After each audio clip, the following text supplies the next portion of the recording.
Covid టైంలో కానీ అట్లాంటి టైంలో ఎప్పుడు అంటే నేను చెప్పా అసలు నన్ను ముట్టుకోవద్దు అంటే ఆ టైంలో ఎలా ఉండింది 2020లో అసలు మనకు అలా ఉంది అని తెలిస్తేనే మన ఇంటినే బ్యాన్ చేసే పరిస్థితి అయినా కానీ హీ వాజ్ దేర్ అంటే నాకు అన్నం పెట్టడం నాకు ఏం కావాలంటే అది చూసుకోవడం లిటరలీ నాతోనే ఉన్నారు.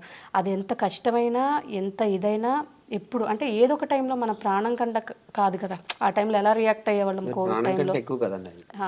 ఆయనకు కూడా నేను అలా అని అప్పుడే అర్థమైంది. ప్రాణం కంటే ఎక్కువ కదా. ఎమోషనల్ మూడ్లో డిస్టర్బ్ చేయను.